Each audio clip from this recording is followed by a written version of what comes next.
Okay, morning everybody. We are going to start by going through the homework.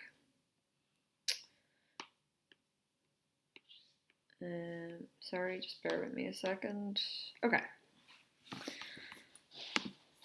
So we're here on the 25th of January, and I asked you to round each of these numbers. We'll just do it underneath.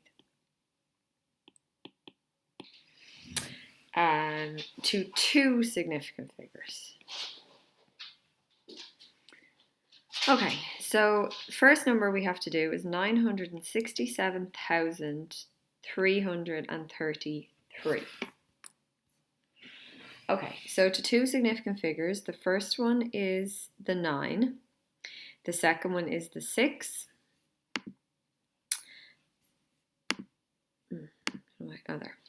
And then we want the significant numbers to stop. Okay, so we have to look at the next number, which is the 7. And we have to ask ourselves, is that 7 big enough to push up the previous number? It is, because it's bigger than 5, so it will push up that previous number there. So we get 9, the 6 becomes a 7, and then we fill the other 1, 2, 3, 4 numbers with zeros. 1, 2, 3, 4. So to two significant figures, because remember those ending zeros don't count, that number becomes 970,000. Okay, C, we have 52,487. Okay, the first significant figure is the 5. Second one is the 2. And then we don't want any more significant figures. So we'll put our stop in. We need to look at the number after the stop, which is a 4. So is that going to be big enough to push up the previous number? No, it's not. So it means the 5 stays, the 2 stays, and then we replace the rest of the numbers with zeros. 52,000. At D, we have 985. Again, we're going for two significant figures. So the first one is 9, the second one is 8, and then we don't want any more significant figures. We look at the number after the stop, and we're asking ourselves, is that big enough to push up the previous number? So remember, it needs to be 5 or more to push. So it is 5, which means that is big enough to push that number up. So the 9 is grand. The 8 goes up by 1, so it becomes a 9. And then any numbers left get replaced with a 0. So 990. Okay, the next one is G, which is 0.238.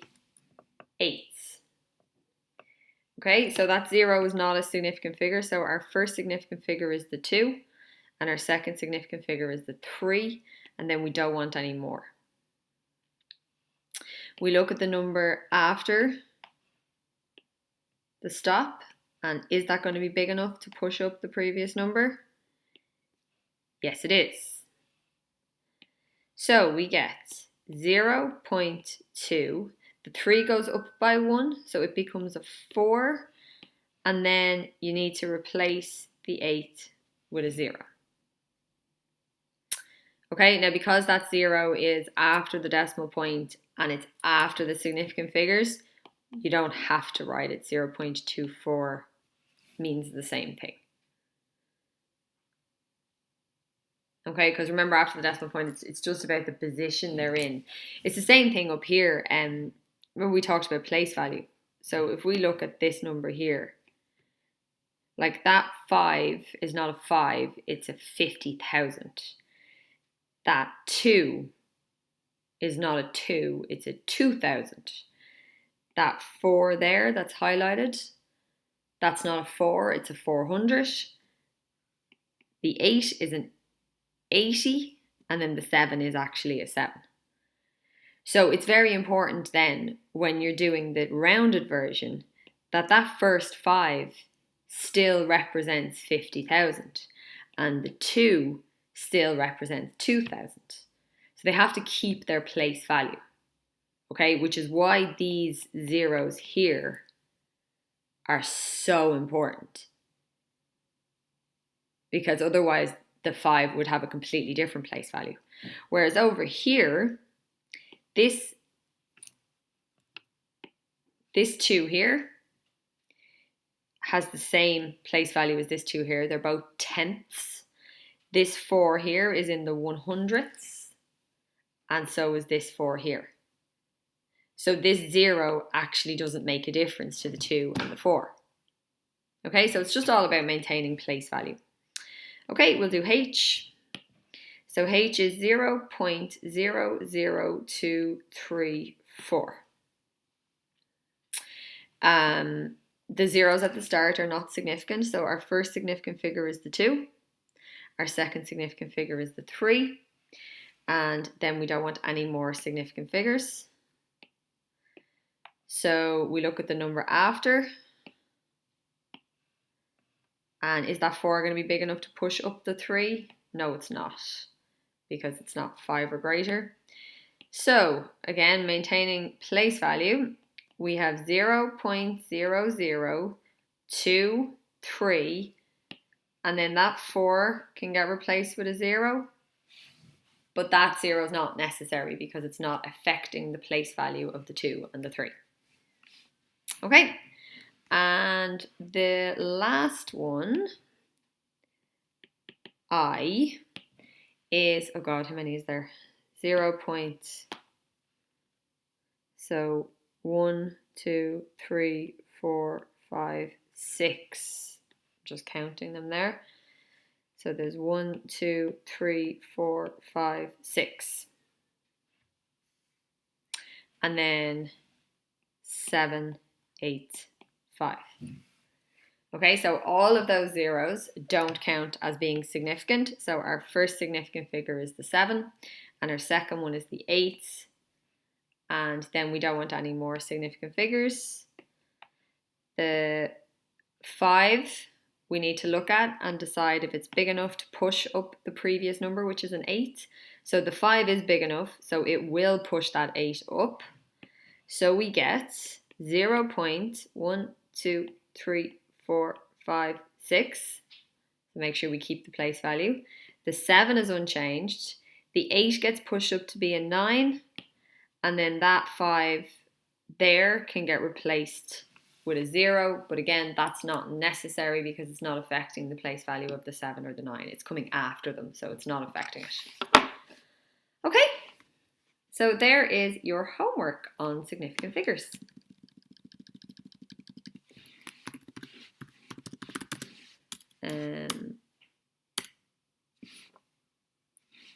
Now,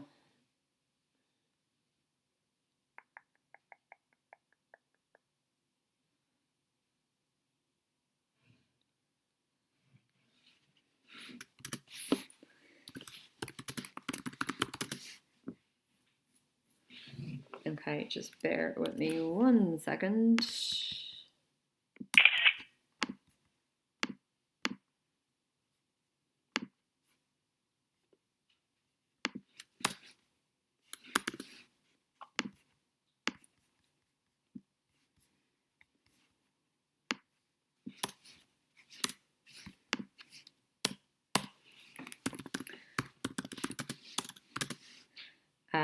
Wednesday. Sorry, I'm just actually putting that in the wrong place. So I just wanted to fix it. So if we go back then in here, we'll just erase all of that.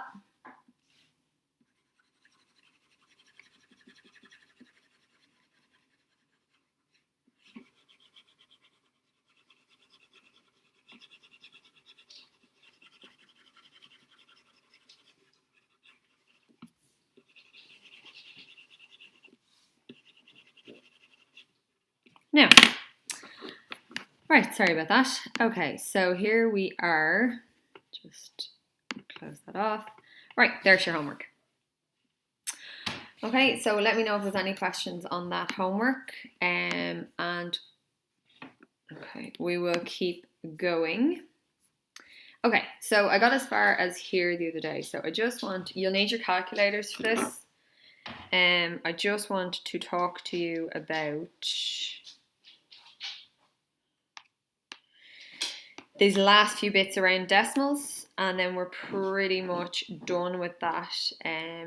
Okay, so there's actually 3 different types of decimals, but we're only going to talk about 2 of them here. Okay, so the first one is what's called a terminating decimal. And as the word suggests, the word terminating, it means that it ends. Okay, when something terminates, it ends. Okay, so here we're talking about decimals that when you see them in your calculator, that they have an end point. Okay, so sometimes you type something into your calculator and there's loads and loads and loads of numbers and it fills up the whole calculator. That would not be a terminating decimal. A terminating decimal is one where it ends. Okay, it might end after 2 decimal places, it might end after 3, it might end after 5, but it ends. Okay, so I have a couple of examples here of terminating decimals. Obviously these are fractions, but I want you to type them in, right? So if you type into your calculator the fraction 4 over 5 and you press equals, and then you use that, so you're going to press your fraction button, you're going to put the 4 in on the top, and you're going to put the 5 in on the bottom. Okay, you use your arrows to do that. Then you're going to press equals, and what your calculator tells you is that the answer is 4 over 5. So you're going to press your SD button. And when you do that, it gives you an answer of 0.8. Okay, so that there is a decimal that terminates after 1 decimal place. Okay, so that is a decimal that terminates. It's a terminating decimal, and to be a little bit more specific, it terminates after 1 decimal place. The next one then I'm typing in 9 over 10 and changing it, and that's also a 1 decimal point terminator.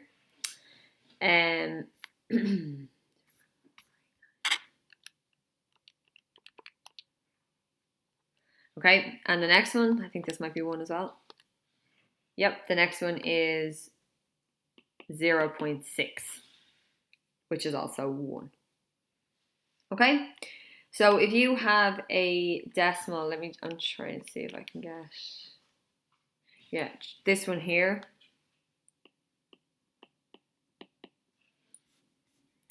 So if you type that one in, 22 over 25, you get 0.88. So that is also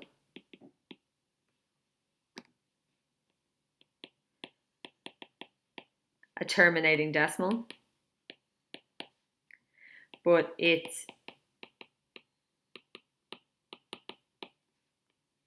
terminates after 2 decimal places. Okay, and you can get ones that terminate after 3 and ones that terminate after 4. Okay, so that's what a terminating decimal is. One that when you type it into your calculator, it has an ending point. Okay, the second one we're going to look at today is a recurring decimal. So a recurring decimal is a decimal with a repeating pattern. Okay, some kind of repeating pattern. Okay, so I have, and do I have some examples? I have a couple of examples here. So let's type this one in. So same way as we did before, when you press SD on this 6 over 7, Actually, we might start with an easier one. Hang on, let me do this one. Okay, so this one I've just written in. So let's try 1 over 3. Okay, so when you type it in, so I'll just put it here, you do your fraction, and you put in your 1 and you put in your 3, and you press equals. You get 1 over 3. Okay, and then if you press your SD, right, you get this.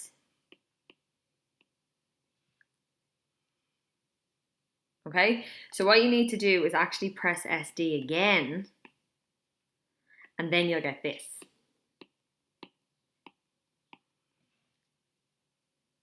Okay, so this thing here, the way you say it is you say 0.3 recurring. Okay, so that little dot there means recurring. Okay, and then recurring means that you repeat that pattern. So in this case, it means repeat the 3 because the dot's over the 3. So it's 0.33333333. So that's what 1/3 is. 0.33333, and it will keep going forever. So the quick way to write it is 0.3 with a dot over the 3, and that dot means repeat the 3. Okay, and they have another one here. We'll try 2/9. So I'm just going to skip over a little bit. Okay, so let's type 2/9 in. So you press SD and you get this. That's what I'm looking at. Okay, so even before I press SD again, I know that that dot means that that 2 is going to recur. So that means I get 0.22222, etc., etc. Okay, right, we'll go back and try my ones now. These are a bit harder. So 6 over 7, and we press SD. Okay, and when you do that, you get this. So I have 8, and I have a dot, and then I have 5, 7, 1, 4, 2, and a dot. Okay, so what that means when you have 2 dots, okay, is that is the pattern that repeats itself. So it starts at 8 and it finishes at 2. So I'm going to have to write really small here, but this is what it would look like. 0.857142. 8574142. 8574142.